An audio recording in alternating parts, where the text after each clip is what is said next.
Assalamu alaikum wa rahmatullahi wa barakatuhu. Today we have our 14th lecture, and this lecture is about the fundamental human rights. The human rights which Islam has given to all the human beings, the rights which Islam has divided to all the human beings, and Islam never discriminate or make any difference between all the human beings to whom he is giving these rights. These rights are as follows, and we will discuss these main points.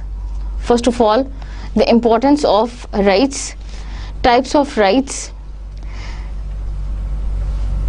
right of life and property, equality of mankind, right to acquire knowledge, basic necessities of life, right of freedom, right of security, right of or the freedom of conscience, the right to justice, the right to protect, freedom of expression, and respect for the chastity of women. First of all, the importance of human rights. Human rights کی ضرورت اور ان کی اہمیت. Human rights کا ہونا اور ان کی implementation اس لیے بہت ضروری ہے کیونکہ اسلام دنیا میں ایک امن اور شانتی اور محبت اور بھائی چارے کا ماحول دیکھنا چاہتا ہے. That's why Islam wants to implement the system of rights, because the rights of someone are in fact the responsibilities of others. ایک شخص کے حقوق دوسرے شخص کی ذمہ داریوں کا عکس ہے، اور اگر ہر انسان اپنے حقوق کو اچھے طریقے سے ادا کرتا ہے اور ادا کرنے کی کوشش کرتا ہے تو اس کا مطلب ہے کہ وہ اپنی ذمہ داریوں سے صحیح معنوں میں عہدہ برا ہوتا ہے.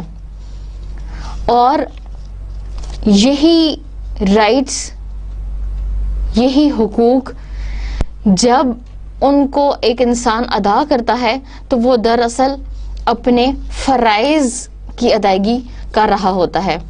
اور ایک انسان کے حقوق دوسرے انسان کے فرائض ہیں، اور ایک انسان کے فرائض دوسرے انسان کے حقوق ہیں. چنانچہ ہر انسان اگر صرف اپنے فرائض کو ادا کرے تو اٹ مینز کہ دنیا میں ایک بیلنسڈ نظام وجود میں آئے گا. ہیومن رائٹس کی دوسری امپورٹنٹ وجہ یہ بھی ہے کہ اسلام فتنے اور فساد کو سخت ناپسند کرتا ہے. اسلام فتنے اور فساد کو سخت ناپسند کرتا ہے. اس لیے اکثر اوقات یہ کہا جاتا ہے الفتنۃ اشد من القتل، کہ فتنہ جو ہے وہ مرڈر کرنے سے یا قتل کرنے سے بھی زیادہ سخت چیز ہے. اور یہ ایک ایسی چیز ہے جو معاشرے میں اجتماعی طور پر انتشار پیدا کرتا ہے. قتل کرنا ایک انفرادی فعل ہو سکتا ہے، قتل کرنے کے انفرادی نقصانات ہو سکتے ہیں، لیکن فتنہ ایک ایسی چیز ہے جو معاشرے کو اجتماعی طور پر برباد کر دیتا ہے. چنانچہ اسی لیے فرمایا گیا کہ الفتنۃ اشد من القتل. چنانچہ اس فتنے سے بچنے کے لیے معاشرے میں اجتماعی طور پر امن اور سلامتی کی فضا قائم رکھنے کے لیے ہیومن رائٹس کو امپلیمنٹ کرنا اور ہیومن رائٹس کو عمل میں لانا بہت ضروری ہے. تیسری اس کی اہمیت یہ ہے کہ ہیومن رائٹس انسان کے درمیان اخوت اور مساوات کو قائم رکھنے کے لیے بہت اہم کردار ادا کرتے ہیں. اگر ہیومن رائٹس کو ڈیولپ نہ کیا جائے، ان کو امپلیمنٹ نہ کیا جائے، تو ہر انسان اپنی پسند کے مطابق اور ہر انسان اپنی خواہش کے مطابق اور اپنی ضرورت کے مطابق اپنے رائٹس اور اپنی رسپانسبلٹیز ڈیفائن کرے گا، اپنے رائٹس اور رسپانسبلٹیز کو طے کرے گا، جس کی وجہ سے ہو سکتا ہے کہ کچھ ایسے رائٹس جس کو وہ رائٹ سمجھتا ہو وہ حاصل کرنے کے لیے کوئی وہ انلیگل طریقے استعمال کرے، اور کچھ ایسی رسپانسبلٹیز جس کو ادا کرنا اس کے اوپر فرض ہو یا بہت ضروری ہو، وہ ذاتی طور پہ یہ سمجھتا ہو کہ ان فرائض کو ادا کرنا ضروری نہیں ہے. چنانچہ ایک بیلنسڈ نظام قائم کرنے کے لیے، ایک متوازی نظام قائم کرنے کے لیے یہ ضروری ہے کہ رائٹس اور ریسپانسبلٹیز کا ایک متوازن نظام قائم ہو، اور اسی متوازن نظام کو ہیومن رائٹس کہا جاتا ہے اور the implementation of human rights کہا جاتا ہے. چنانچہ جب ہیومن رائٹس قائم کیے جائیں گے تو اس سے معاشرے میں امن و سلامتی بھی پیدا ہوگی. ہیومن رائٹس کے ذریعے ہر انسان دوسرے انسان کے حقوق کا خیال رکھے گا اور ان کو غصب نہیں کرے گا، اور ہر انسان کو اس کی سہولت کے مطابق یہ فرائض اور اس کی ذمہ داریاں ادا کرنے کی سہولت دی جائے گی. چنانچہ اس کے ذریعے معاشرے میں ایک اخوت اور بھائی چارے کا نظام قائم ہوگا. اسی لیے اسلام نے کچھ ایسے رائٹس ہیں، کچھ ایسے حقوق ہیں جس کو ہر انسان کے لیے لازم قرار دیا ہے کہ جو شخص چاہے وہ مسلمان ہے یا نہیں، اس دائرہ کار میں جب وہ شامل ہوتا ہے تو یہ حق اس کو حاصل ہے، اور باقی لوگوں کی یہ فرض ہے، باقی لوگوں کی یہ ذمہ داری ہے کہ اس شخص کو اس کا یہ حق دیا جائے. Types of rights. There are two important types of rights. Number one, the rights which are general, and number two, the rights which are specific or particular in their nature. General human rights وہ ہیں جو اسلام نے ہر انسان کو، ہر human being کو as a creation of God دیے ہیں، جو اسلام نے تمام انسانوں کو دیے ہیں. اور یہ وہ حقوق ہیں جن کو دینے میں اسلام انسانوں کے درمیان کوئی فرق، کوئی تمیز نہیں کرتا، اور تمام انسانوں کو یہ حقوق حاصل ہیں جو بنیادی حقوق کہلاتے ہیں. اسی لیے ان کو جنرل ہیومن رائٹس کہا جاتا ہے، جبکہ پرٹیکولر اور اسپیسیفک رائٹس وہ ہیں جو اسلام نے کسی خاص انسان کو دیے ہیں، کسی خاص انسان پر وہ لاگو ہوتے ہیں اور باقی انسانوں کو وہ نہیں دیے.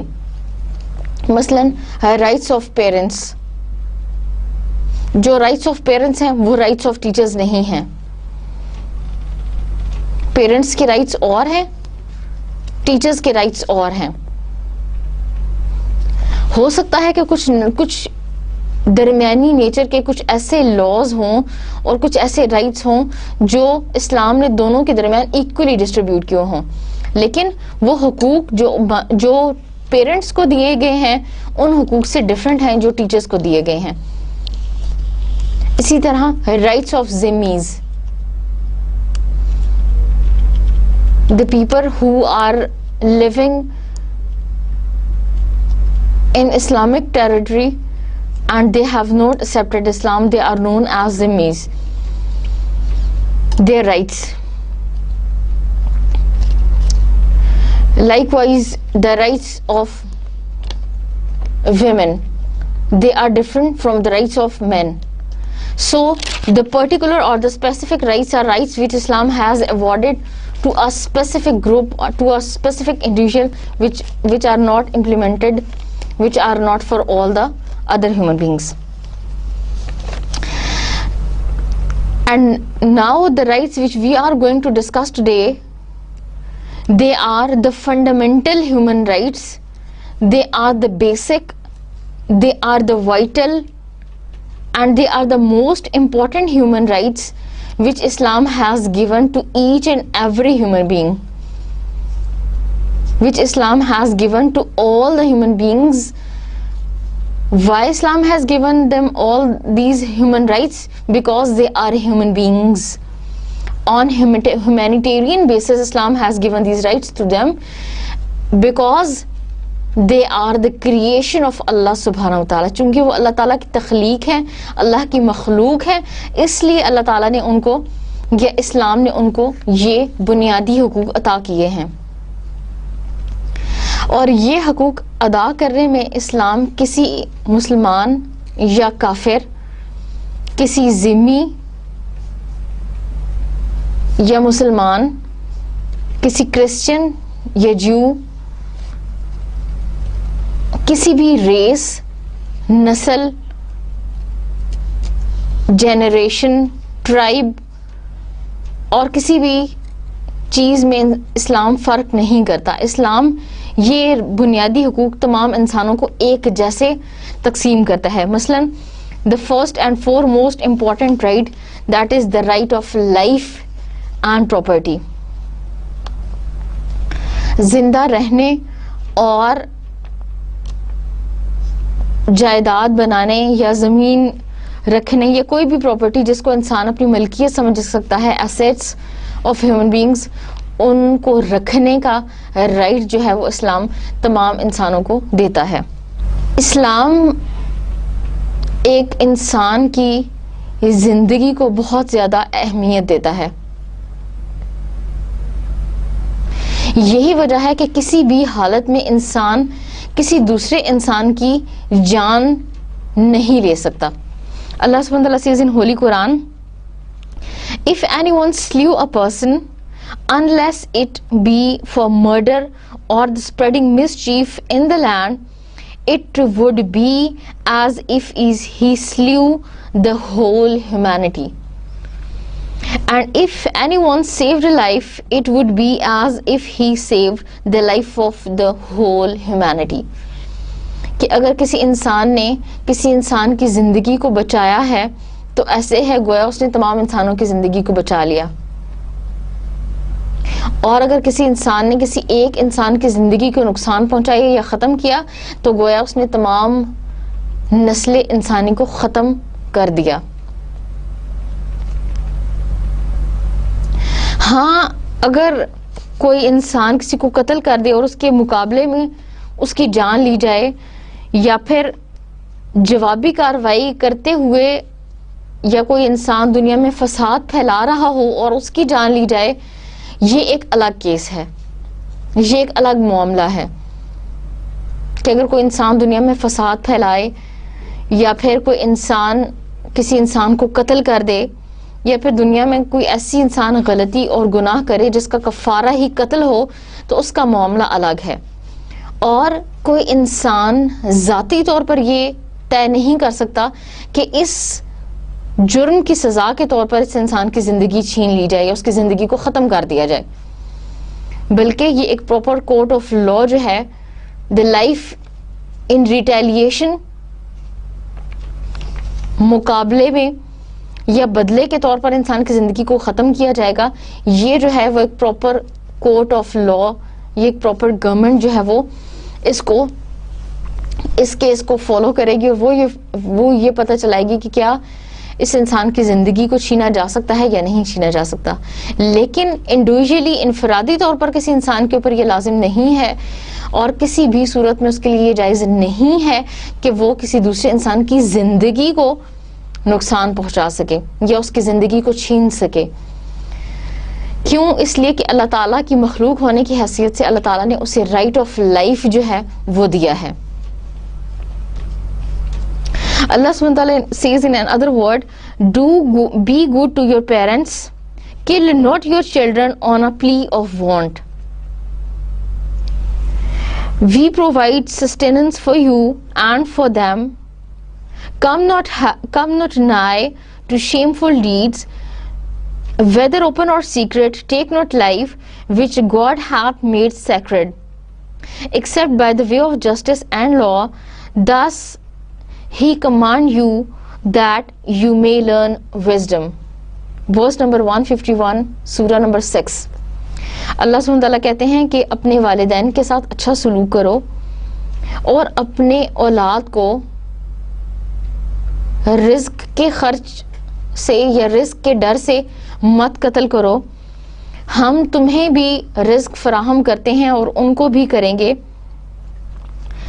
اور برے کاموں کو مت اپناؤ، چاہے وہ کھلے ہوں یا پوشیدہ. اور انسان کی زندگی کو مت چھینو، اس کی زندگی کو نقصان مت پہنچاؤ، کیونکہ اللہ تعالیٰ نے اسے مقدس بنایا ہے.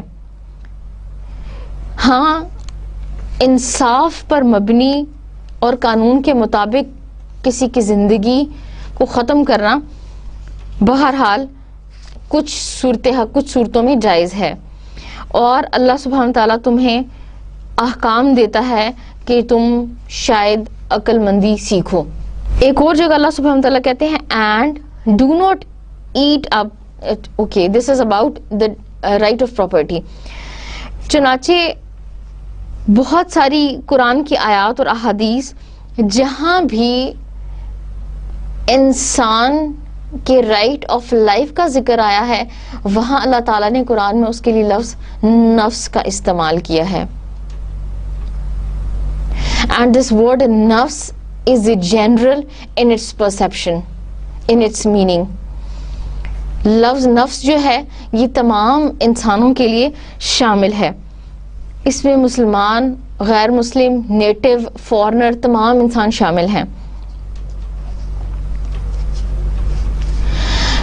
اور اسلام نے یہ حق تمام انسانوں کو ایز اے ہول عطا کیا ہے کہ انسان کی زندگی کا احترام کیا جائے، کیونکہ اللہ تعالیٰ نے قرآن میں ارشاد فرمایا ہے وَلَقَدْ كَرَّمْنَا بَنِي آدم، اور بے شک ہم نے بنی آدم کو عزت اور تکریم دی ہے، اس کو رسپیکٹ دی ہے.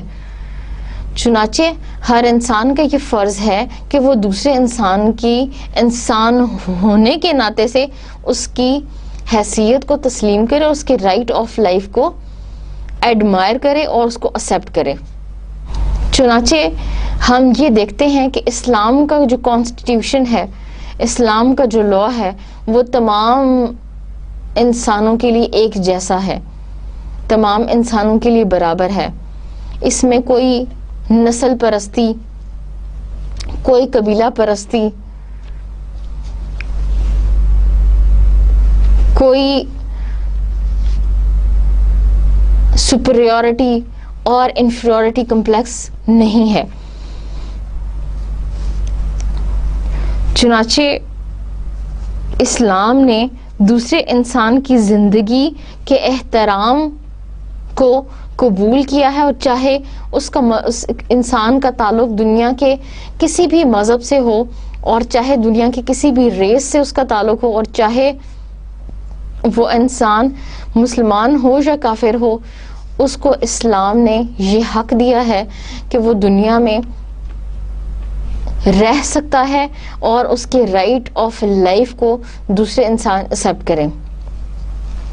اسی طرح ہے انسان کی پراپرٹی کا حق، یعنی جو انسان دنیا میں اللہ تعالیٰ نے بھیجا ہے، وہ دنیا میں رہ رہا ہے، اس کو جائیداد بنانے یا پراپرٹی بنانے کا حق جو ہے وہ اللہ تعالیٰ نے دیا ہے.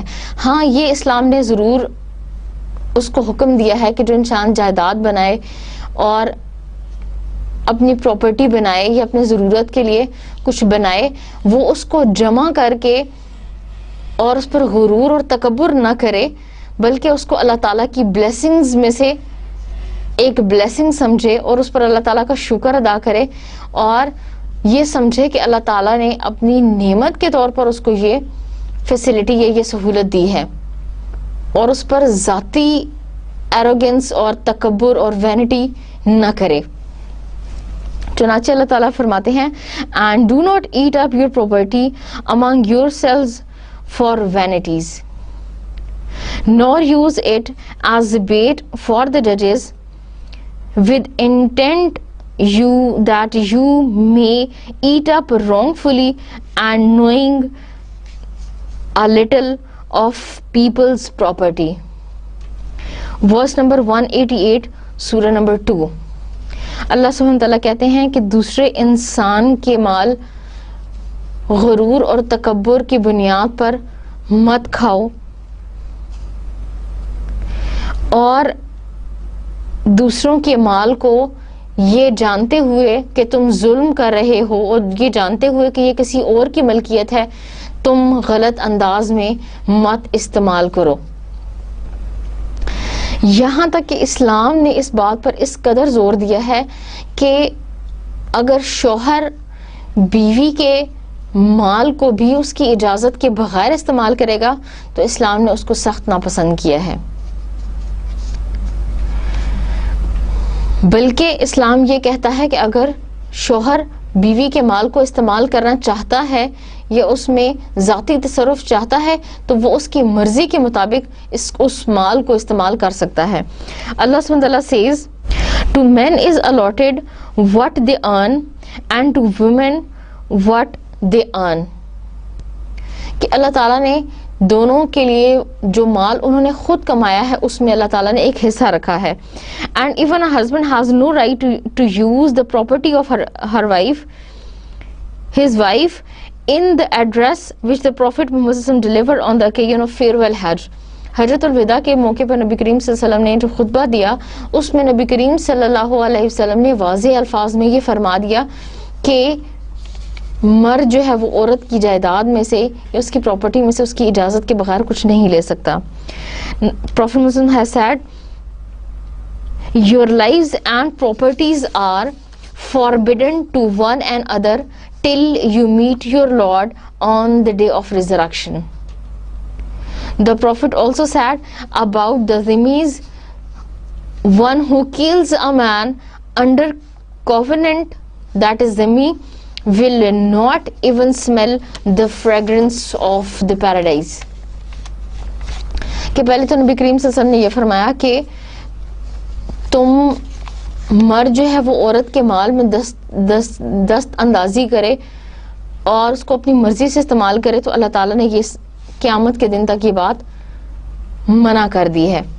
ہاں البتہ ان کی جائز ضرورت ہو اور ایک دوسرے سے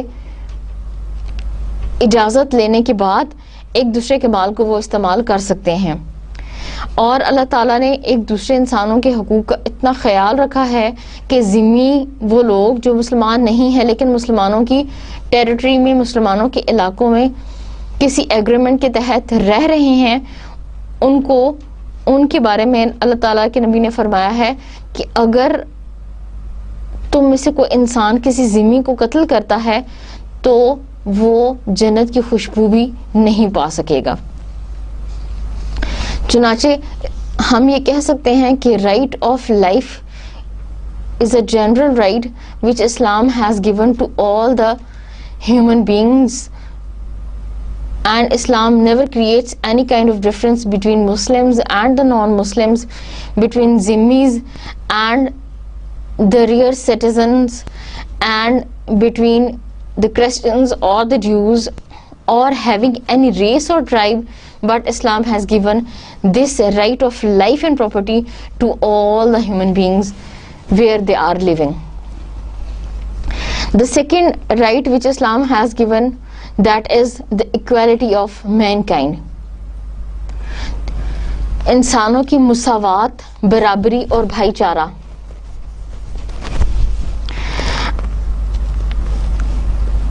Islam, what is the difference between religion of Islam and the other religions which are to some extent not revealed religions like Hinduism or different religions?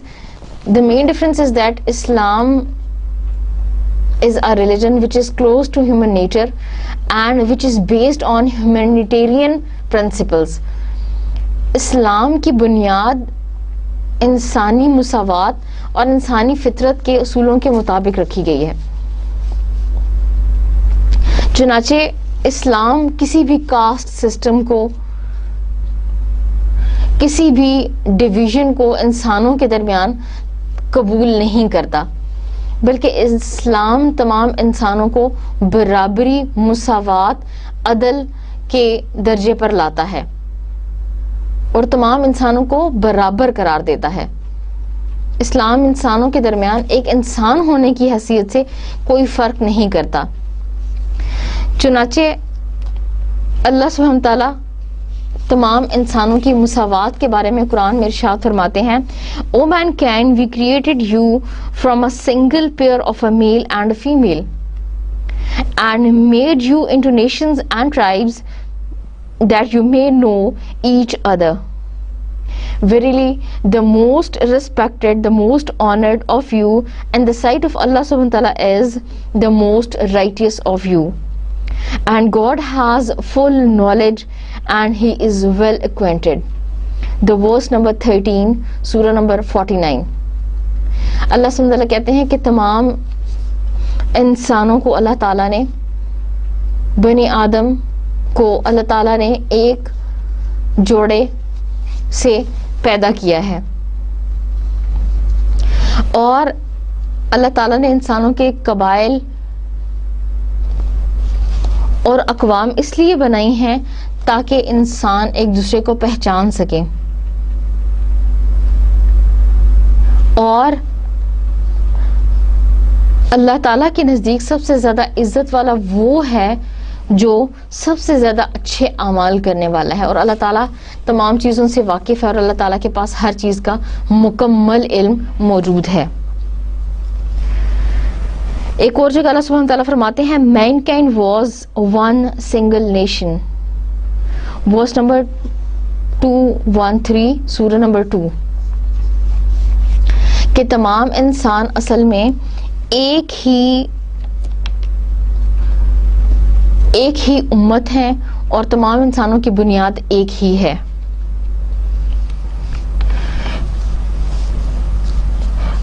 اسلام کا یہ وہ قانون ہے جس کی بنیاد پر اسلام نے تمام انسانوں کو اللہ کی ایک اور مساوی مخلوق قرار دیا ہے.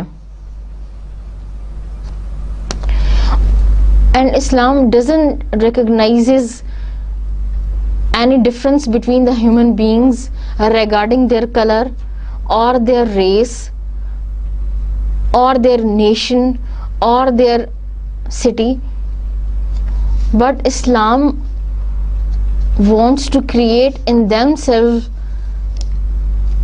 a humanitarian base which is on the principle of humanity.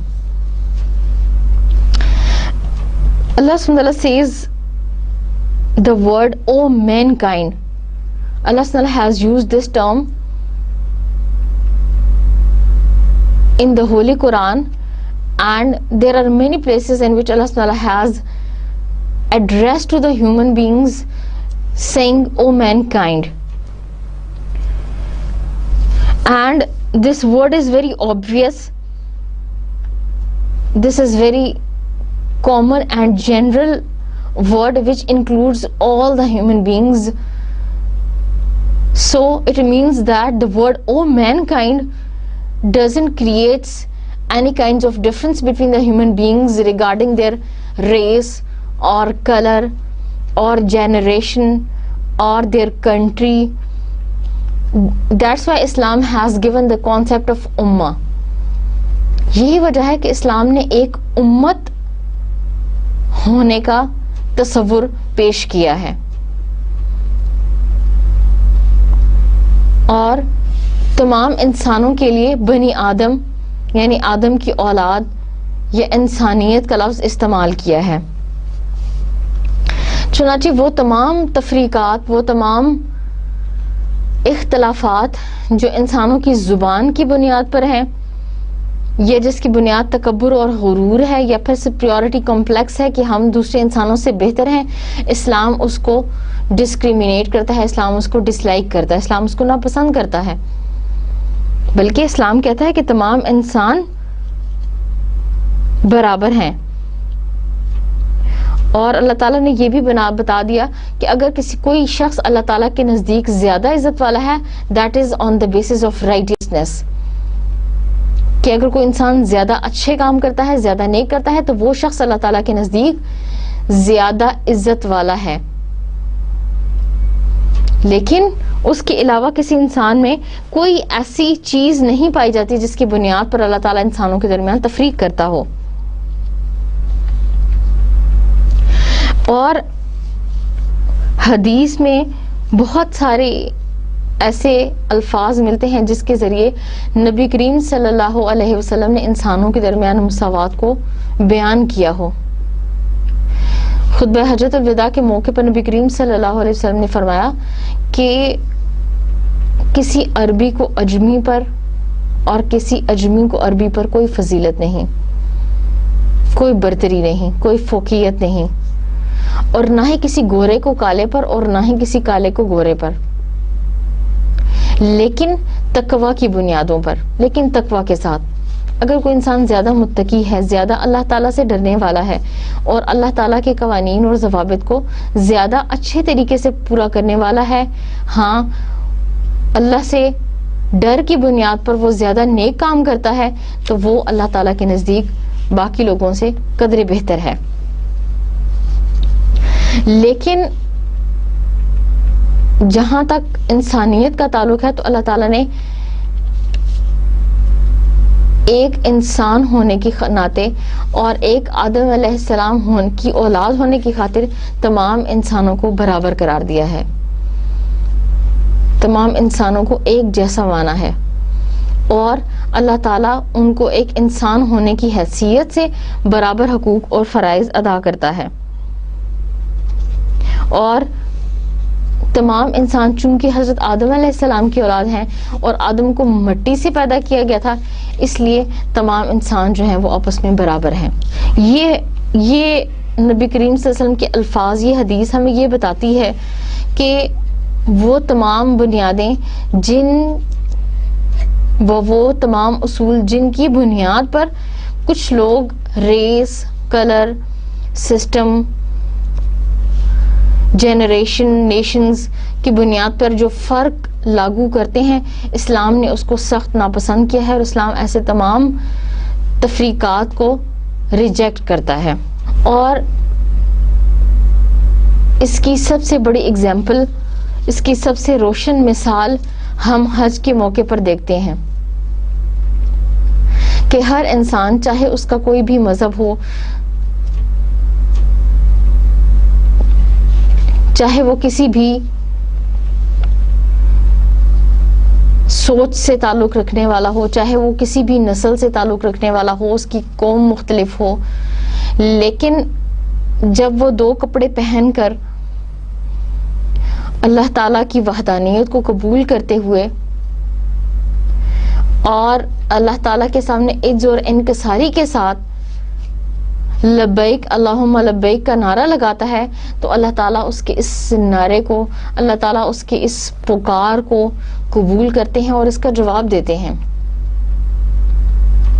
یہی وجہ ہے کہ مختلف نسلوں سے، مختلف رنگوں سے، مختلف اقوام سے تعلق رکھنے والے وہ لوگ جب اللہ تعالیٰ کی وحدانیت بیان کرنے کے لیے اکٹھے ہوتے ہیں تو وہ اللہ تعالیٰ کی نظر میں تمام ایک جیسے اور برابر ہیں. The fourth important and basic human right which Islam has given to all the human beings, that is the right to acquire knowledge.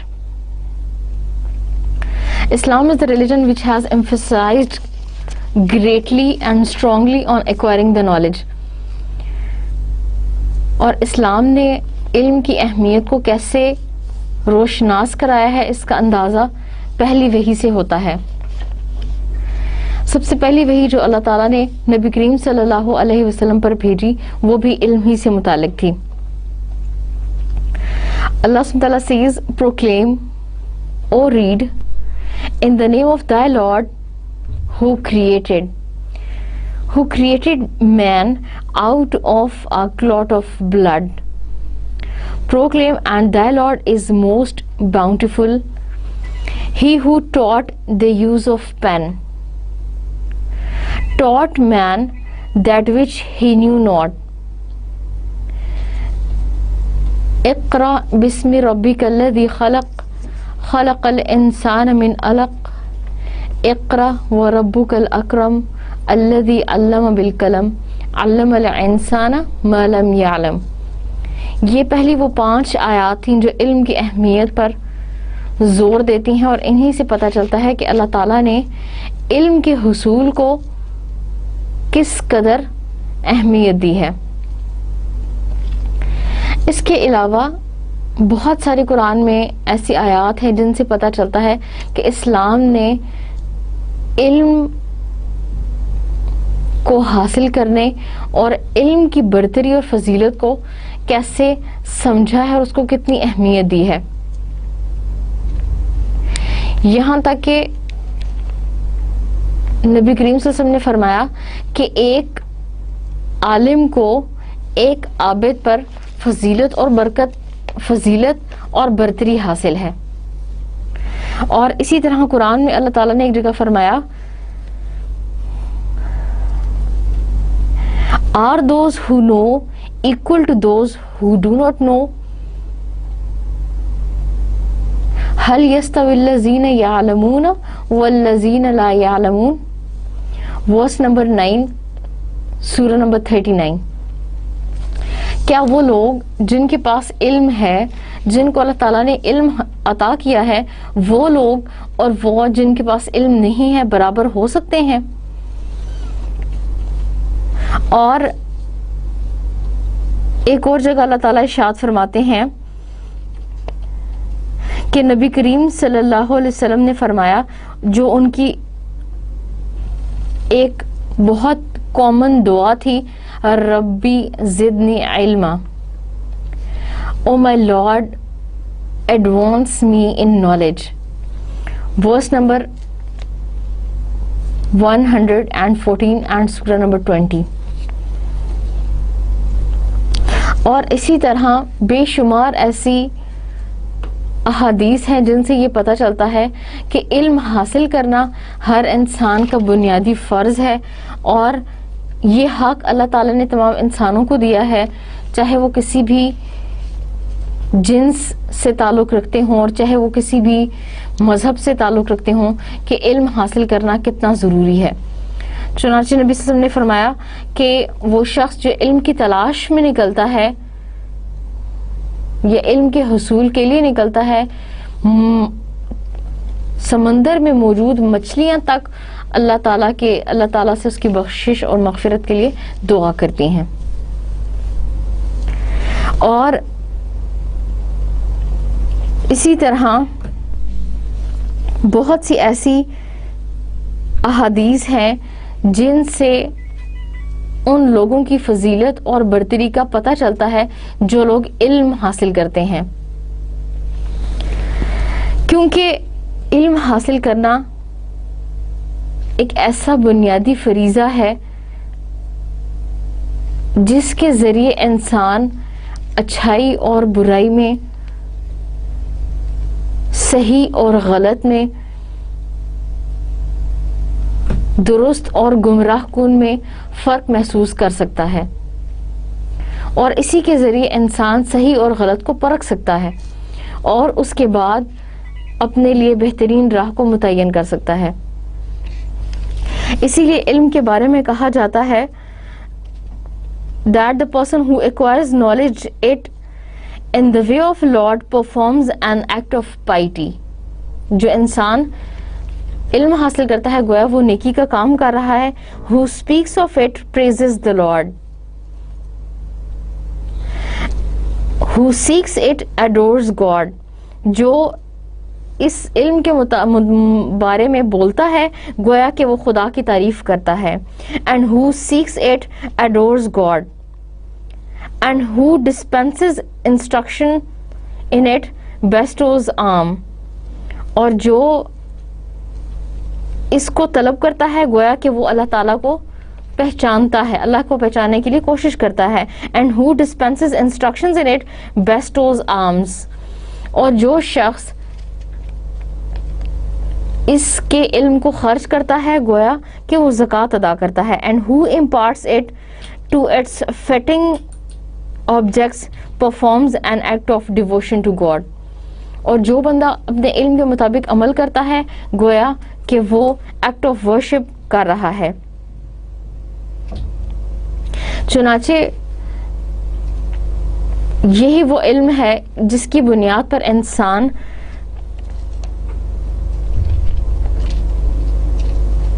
صحیح اور غلط کی تمیز کرتا ہے، اچھے اور برے کو پہچانتا ہے اور اس کو پہچاننے کے بعد اپنے لیے بہترین راہ کو متعین کرتا ہے. and thus the possessor of this knowledge he distinguishes what is bad for him and what is forbidden, so he acts in accordance with this.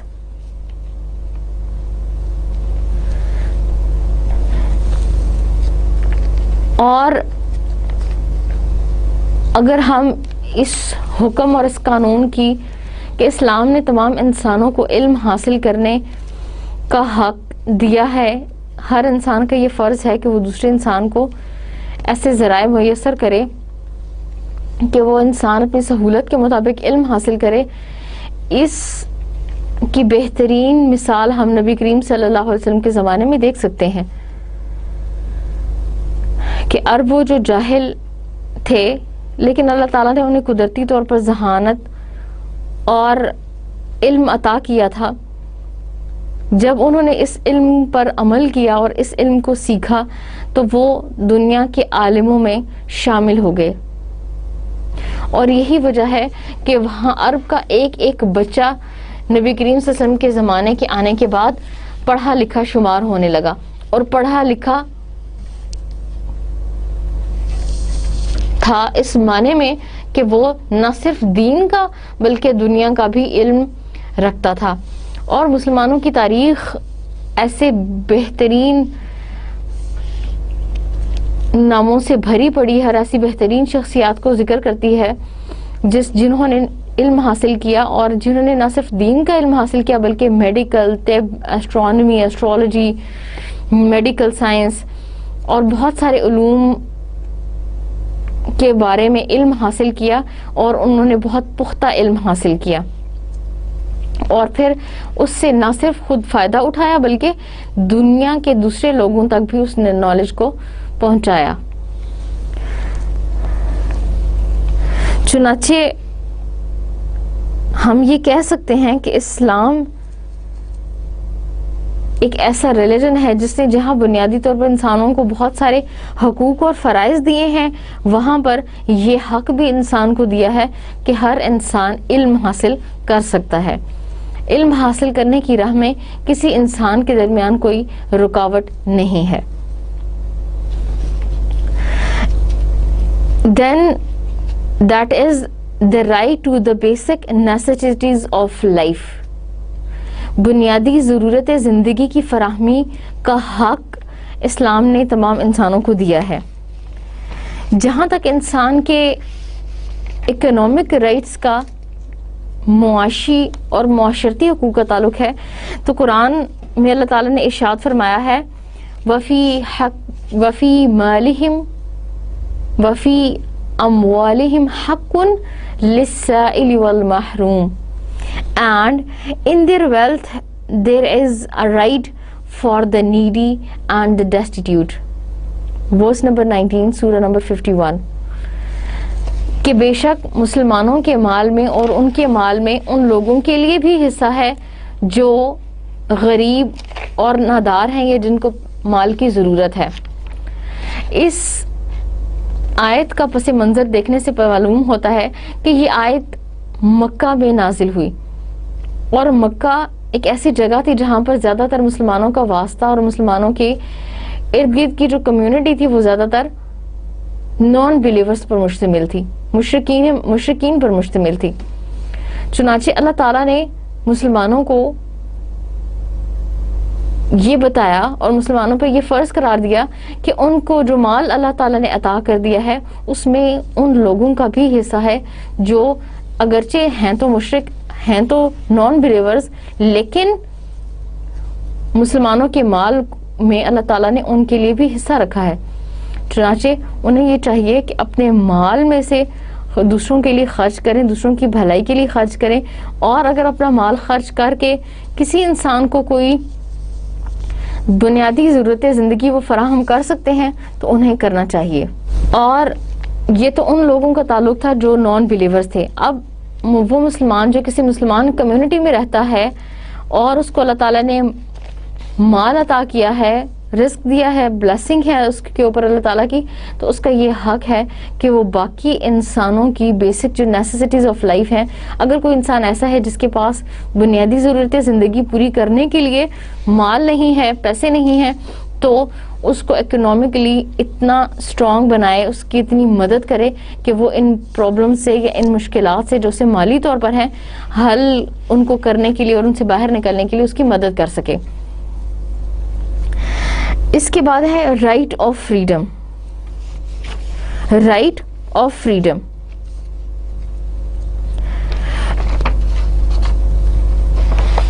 اس کا مطلب یہ ہے کہ ہر انسان کو بنیادی آزادی جو زندگی گزارنے کے لیے اس کو چاہیے وہ اسلام نے اس کو دی ہے. لیکن جہاں اس کی آزادی دوسرے انسانوں کے لیے خطرے کا باعث بنتی ہے یا اس کی آزادی دوسرے انسانوں کی آزادی میں مخل ہوتی ہے, وہاں اسلام نے اس کو منع کیا ہے. Islam has categorically forbidden the primitive practice of capturing a free man to make him a slave or to sell him into slavery. اسی لیے اسلام نے غلامی کو ناپسند کیا ہے اور غلامی کی تمام جو پرانی اقسام ہیں ان سے منع کیا ہے, اور کسی انسان کو قید میں رکھنے یا اس کی آزادی کا جو حق ہے اس کو چھیننے سے منع کیا ہے. On this point, the unequivocal words of the Prophet Muhammad sallallahu alaihi wasallam are as follows: there are 3 categories of people against whom I shall myself be a plaintiff on the day of judgment. Of these 3, one is he who enslaves a free person, then sells him and eats his money.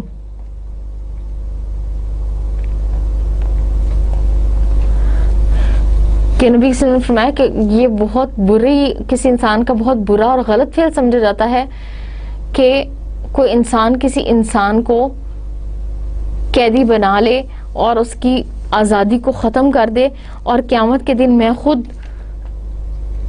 اس شخص کے لیے مد مقابل کھڑا ہوں گا اور اس شخص کو اللہ تعالیٰ ضرور سزا دے گا جو انسان کسی انسان کو, فری انسان کو, کسی وہ آزاد انسان کو قید کرتا ہے اور اس کے قید کرنے کے بعد اس کے مال کو غصب کر کے کھا لیتا ہے. چنانچہ نبی کریم صلی اللہ علیہ وسلم نے فرمایا کہ میں خود قیامت کے دن اس کے خلاف ہوں گا. اس میں جو فری مین کا لفظ استعمال ہوا ہے اس سے پتہ چلتا ہے کہ یہ تمام انسانوں کے لیے کامن ہے. اس میں تمام قسم کی کیٹیگریز شامل ہیں, چاہے تو وہ مسلم ہوں اور چاہے وہ نان مسلمز ہوں, چاہے وہ کسی ایک ریس, نسل اور ٹرائب سے تعلق رکھتے ہوں اور چاہے ان کے درمیان کسی قسم کا کوئی ڈفرنس ہو.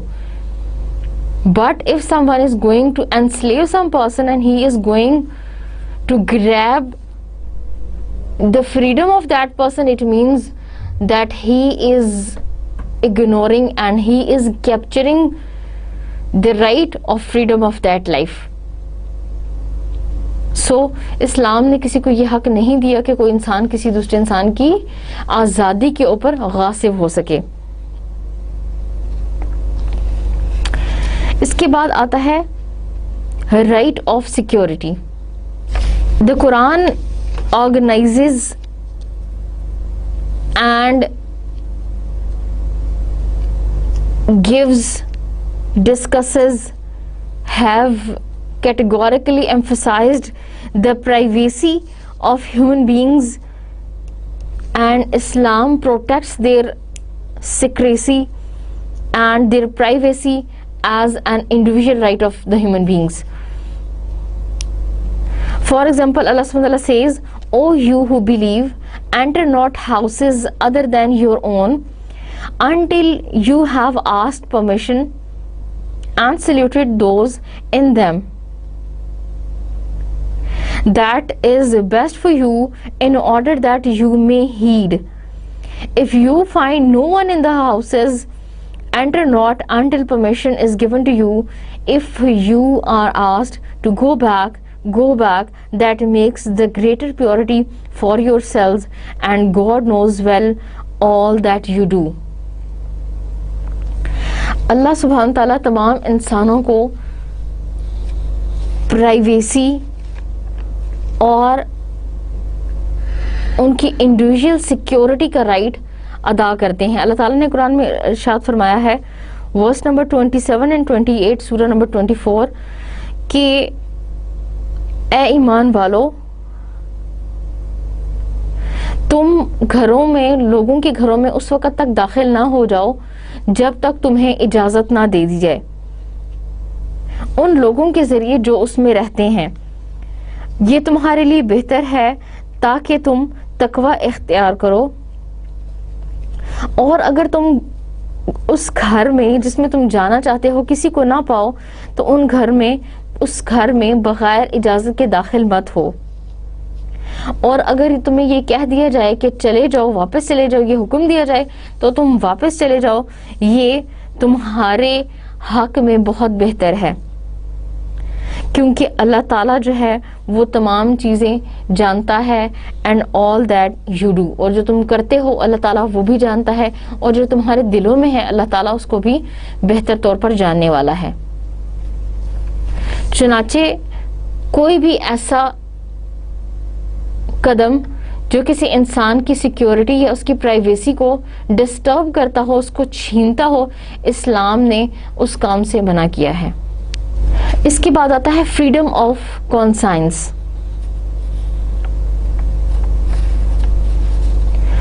اللہ تعالیٰ نے ارشاد فرمایا ہے لا اکراہ فی الدین،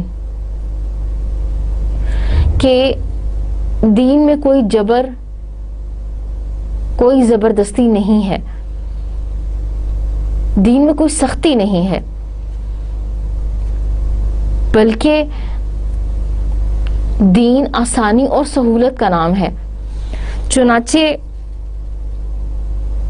اگر کوئی انسان اپنی پسند کے ساتھ، اپنے ارادے کے ساتھ، اپنے شوق کے ساتھ اسلام میں داخل ہونا چاہتا ہے تو اسلام اس کو خوش آمدید کہتا ہے، اس کو یہ حق دیتا ہے کہ وہ اسلام قبول کرے اور اس کے مطابق عمل کرے.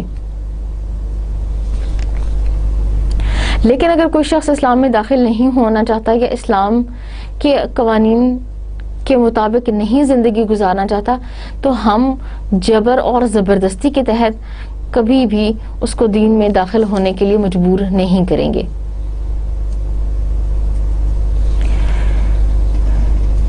یعنی ہر انسان کو اپنی رائے،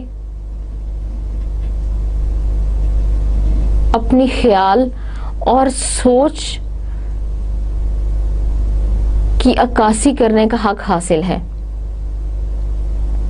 اگرچہ اسلام یہ حکم تو ضرور دیتا ہے کہ دین کو پریچ کیا جائے، دین کی تبلیغ کی جائے اور دین کو دوسرے لوگوں تک پہنچایا جائے، لیکن زبردستی کے ذریعے نہیں، بلکہ پیار، محبت اور دین کے اصول و ضوابط پر عمل کرتے ہوئے حکمت اور دانائی کے ساتھ. چنانچہ اسلام نے ان معنی میں کراہت کے ساتھ یا کراہت یا کسی کو جبر اور زبردستی کے ساتھ دین میں داخل ہونا اور اس کے مطابق عمل کرنے کے لیے مجبور نہیں کیا. اس کے بعد آتا ہے رائٹ ٹو جسٹس، یعنی انصاف، عدل اور مساوات کا حق.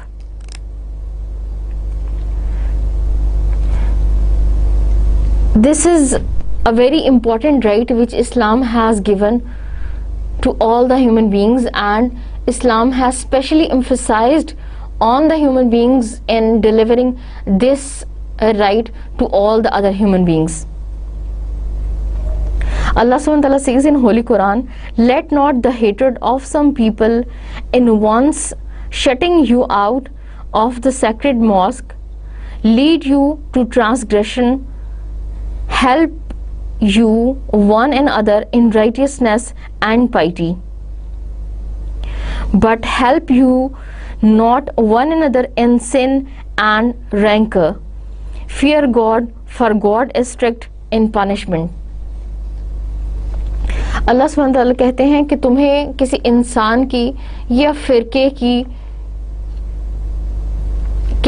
کی نفرت یا ان کی مخالفت اس چیز پر آمادہ نہ کرے کہ تم حق اور انصاف سے ہٹ جاؤ، بلکہ حق اور انصاف کو تھامے رہو، اس کے مطابق فیصلہ کرو، کیونکہ اللہ تعالیٰ اس کو پسند کرتا ہے اور اللہ تعالیٰ انصاف کو قائم کرنے کا حکم دیتا ہے. اور اپنے معاملات میں اللہ تعالیٰ سے ڈرو، for God is strict in punishment، کیونکہ اللہ تعالیٰ سزا دینے میں بہت سخت ہے. ایک اور جگہ اللہ تعالیٰ فرماتے ہیں O you who believe stand out firmly for God as a witness to fair dealing and let not the hatred of others to you make you swear to wrong and depart from justice. Be just, that is next to piety, and fear God, for God is well acquainted with all that you do. Verse number 9, surah number 5. اللہ سبحانہ وتعالیٰ کہتے ہیں کہ اے ایمان والو نیکی پر قائم رہو اور fair dealings پر، جو صحیح انسانوں کے درمیان معاملات ہیں اس پر گواہ رہو، اور دوسروں کے خلاف نفرت تمہیں اس کام پر آمادہ نہ کرے کہ تم انصاف سے ہٹ جاؤ. انصاف پر قائم رہو، انصاف کرتے رہو، کیونکہ یہ اللہ کی طرف نیکی کرنے کے بعد بہت زیادہ بڑا کام ہے اور بہت بڑا نیکی کا کام ہے. And fear God for God is well acquainted with all that what you do. اور اللہ تعالیٰ سے ڈرتے رہو، کیونکہ جب اللہ سے ڈر کے تم کوئی کام کرو گے، کوئی نیکی کرو گے، تو اللہ تعالیٰ اس کو بہت اچھے طریقے سے اور بہت بہتر طریقے سے جانتا ہے. چنانچہ اگر ہم ان آیات پر غور کریں تو ہمیں پتہ چلتا ہے کہ جہاں پر گواہی دینے اور ان چیزوں کا تعلق ہے جو انسان کے دوسرے انسانوں کے معاملات پر بیس کرتے ہیں، اسلام نے یہ حکم دیا ہے کہ انسان انصاف اور عدل اور مساوات کا دامن ہاتھ سے نہ چھوڑے. چنانچہ ہر وہ کام چاہے وہ اس کے ذاتی مفاد کے خلاف ہی کیوں نہ ہو، اور چاہے اس میں اس کے ذاتی مفادات کو زد پہنچتی ہو، اسلام یہ کہتا ہے، اللہ تعالیٰ یہ کہتے ہیں کہ اس میں انصاف پر قائم رہنا بہت ضروری ہے. اور اللہ تعالیٰ یہ بھی کہتے ہیں کہ کسی کی نفرت، کسی کے ساتھ دل آزاری تمہیں اس کام پر مجبور نہ کر دے کہ تم انصاف کے راستے سے ہٹ جاؤ، انصاف چھوڑ دو، بلکہ انصاف کرو، کیونکہ یہ تقویٰ کے بعد سب سے بڑا کام ہے، تقویٰ کے بعد سب سے بڑی نیکی ہے. اور ساتھ ہی ساتھ اللہ تعالیٰ یہ بھی ارشاد فرما رہے ہیں کہ نیکی کے کام کرو اور اللہ تعالیٰ سے ڈرتے رہو، کیونکہ جو کچھ تم کر رہے ہو اللہ تعالیٰ اس کو بہتر طور پر جاننے والا ہے. چنانچہ اگر ہم دیکھیں تو قرآن کے ورڈز اپنے میننگ میں، اپنے معنی میں اسپیسیفک اور پرٹیکولر نہیں ہے، بلکہ جنرل ہے. اسلام نے تمام لوگوں کے لیے، چاہے ان کا تعلق کسی بھی نسل، ریس سے ہو یا کسی بھی فرقے سے ہو یا کسی بھی گروہ سے ہو، ان تمام لوگوں کے لیے اسلام نے جسٹس کو پسند کیا ہے، اور یہ مسلمان کو حکم دیا ہے کہ وہ تمام انسانوں کے مقابلے میں جسٹس کو، انصاف کو پسند کرے اور انصاف کے مطابق ہی فیصلہ کرے. اس کے بعد آتا ہے right to protect. Right to protect یعنی انسان کی حفاظت کرنا، انسان کی حفاظت کرنا اور اس کی زندگی کا خیال رکھنا اور اس کو تمام قسم کے نقصانات سے یا ظلم سے بچانا. Among the rights which Islam has given to all the human beings, that is the right to protect against the tyranny. Referring it to the Holy Quran, Allah subhanahu wa ta'ala says, God loved not that evil should be noised abroad in public speech, except where injustice hath been done. For God is He who heareth and knoweth all the things. So Islam gives this right, that this is the basic right of each and every human being to protect himself from tyranny and from any transgression, from anything which hurts him individually or collectively. چنانچہ ہر انسان کی حفاظت، چاہے اس کی حفاظت کا تعلق اس کے مال سے ہو، چاہے اس کی حفاظت کا تعلق اس کی جان سے ہو، اور چاہے حفاظت کا تعلق اس کے حقوق سے ہو، اس کا حکم دیتا ہے، اور اس چیز کو سخت ناپسند کرتا ہے کہ کسی انسان کو کسی قسم کا تحفظ، چاہے وہ جان کا ہو یا مال کا ہو، نہ ادا کیا جائے. اسی لیے حضرت ابوبکر صدیق کو جب نبی کریم صلی اللہ علیہ وسلم کے بعد خلیفہ مومنین اور امیر بنایا گیا، تو انہوں نے بہت خوبصورت انداز میں اس رائٹ کے بارے میں فرمایا، cooperate with me when I am right but correct me when I am commit error. Obey me so long as I follow the commandments of Allah and His prophets, but turn away from me when I deviate. انہوں نے فرمایا کہ جب میں صحیح چلوں، صحیح سمت میں رہوں، تو میری مدد کرنا، میرا ساتھ دینا، اور جب میں کوئی غلطی کروں تو میری اصلاح کرنا، اور جب تک میں اللہ تعالیٰ اور اس کے نبی کریم صلی اللہ علیہ وسلم کے احکامات کے مطابق چلتا رہوں تو میرا اتباع کرنا، اور جب میں ان سے بھٹک جاؤں یا ان سے گمراہ ہو جاؤں تو مجھ سے منہ پھیر لینا اور مجھے چھوڑ دینا. چنانچہ ان الفاظ سے پتہ چلتا ہے کہ ہر انسان جب تک، اور خاص طور پر اگر اس کا تعلق گورنمنٹ سے ہو یا امیر المومنین ہو، تو جب تک وہ صحیح راستے اور صحیح سمت پر چلے گا تو اس کے مطابق اس چلنا اور اس کا اتباع کرنا بہت ضروری ہے. لیکن جب وہ صحیح راستے سے بھٹک جائے تو اس کی اصلاح کرنا بھی بہت ضروری ہے، اور اس کی اصلاح کرنا بھی رائٹ آف پروٹیکشن ہے کہ ہم نے اس کو غلط چیز سے اور غلط کام سے بچا لیا ہے. اس کے بعد آتا ہے فریڈم آف ایکسپریشن. اسلام نے ہر انسان کو یہ حق دیا ہے کہ وہ اپنے ایکسپریشن، اپنی سوچ کو بیان کر سکتا ہے، اس کی وضاحت کر سکتا ہے. Freedom of expression, freedom of speech جو ہے اسلام نے تمام انسانوں کو دیا ہے. اسی لیے اللہ تعالیٰ نے فرمایا تعاونوا علی البر والتقوی ولا تعاونوا علی الاثم والعدوان. نیکی اور بھلائی کے کاموں میں ایک دوسرے کی مدد کرو اور غلطی کے اور گناہوں کے کاموں میں ایک دوسرے کی مدد نہ کرو. چنانچہ فریڈم آف ایکسپریشن جہاں تک اس کا تعلق نیکی، بھلائی، اچھائی اور لوگوں کے فائدے کے کام سے ہے تو اس کا اللہ تعالیٰ نے حکم دیا ہے، اور ایسا کرنا کہ جس کے ذریعے انسان اچھی باتوں کو، معاشرے میں اچھی سوچ کو، اچھی چیز کو پھیلا سکے اور اچھی چیز کی تربیت کر سکے، بہت ضروری ہے. لیکن جہاں فریڈم آف سپیچ کا تعلق گناہ کو پروموٹ کرنے سے، غلطی اور برائیوں کو عام کرنے سے اور لوگوں کے درمیان غلط چیزوں کو فروغ دینے سے ہو تو اسلام نے اس سے منع کیا ہے.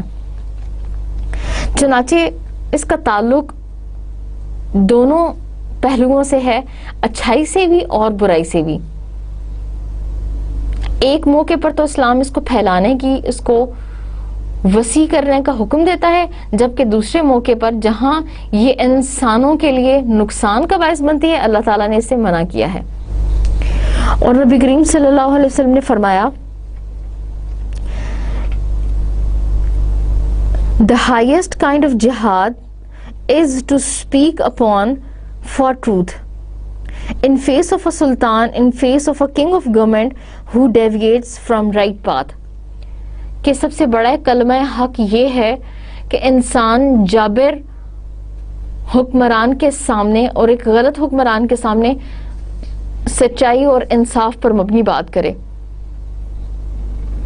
چنانچہ ہر انسان کو چاہے وہ معاشرے میں کسی بھی حیثیت سے رہ رہا ہے اور معاشرے میں اس کی کوئی بھی حیثیت ہے، اللہ تعالیٰ نے اس کو یہ حق دیا ہے کہ وہ سچائی کی بات، حق کی بات اور کلمہ حق کو بلند کرنے کے لیے اپنے اس حقوق کو، اپنے اس حق کو، فریڈم آف ایکسپریشن کے حق کو استعمال کر سکتا ہے. اور اس کو نہ صرف انسانوں کے لیے ضروری قرار دیا ہے، بلکہ کہا کہ یہ سب سے بہتر جہاد ہے کہ انسان جابر حکمران کے سامنے، جابر سلطان کے سامنے حق کی بات کرے، بلکہ اگر وہ اس حق کو استعمال کرتا ہے تو اس کو استعمال کرنے پر بھی اس کے لیے اجر و ثواب ہے. اس کے بعد جو آخری حق اسلام نے دیا ہے that is the chastity of women, respect of women. جہاں تک اسلام میں عورت کے حقوق کا تعلق ہے تو اسلام نے عورتوں کے حقوق میں مساوات برقرار رکھی ہے اور اسلام نے تمام عورتوں کو برابر کے حقوق دیے ہیں اور عورت کی عزت اور عصمت کے تحفظ اور اس کی بقا کے لیے بہت زیادہ زور دیا ہے. اور یہ عورت چاہے مسلمان عورت ہے، چاہے اس کا تعلق دنیا کے کسی اور مذہب سے ہے، اور چاہے اس کا تعلق دنیا کے کسی ریس اور جنریشن سے ہے، اسلام نے اس کے حقوق کا مکمل تحفظ کیا ہے. اللہ سبحانہ وتعالیٰ says in Holy Quran, do not approach the bounds of adultery. Verse number 32, Surah number 17. And there is a heavy punishment for this crime, since the violation of this right is forbidden in Islam. A Muslim who escape or who punishes or who do any act regarding this, Islam has a great emphasis of not doing or punishing himself in this crime. چنانچہ ہر وہ چیز جو عورت کی چیسٹی اور اس کی عصمت اور اس کی تحفظ کے خلاف ہے، اسلام نے اس کو منع کیا ہے. اور جہاں تک اسلام میں عورت کے قوانین، عورت کے حقوق اور اس کے فرائض کا تعلق ہے تو یہ ایک بہت لمبی بحث ہے، اور انشاءاللہ ہم اپنے نیکسٹ لیکچر میں اس کے اوپر ڈسکشن کریں گے کہ وہ کون سے رائٹس ہیں، وہ کون سے حقوق ہیں جو اسلام نے تمام عورتوں کو دیے ہیں، اور وہ کون سے رائٹس ہیں جو اسلام نے اسپیشلی عورت کو دیے ہیں, which Islam has specially awarded to a woman and not the men. And what are the rights which Islam has equally distributed between men and women? So inshallah we will discuss all these important points, important things in our next lecture, which will be in lecture number 15. Assalamu alaikum wa rahmatullahi wa barakatuhu.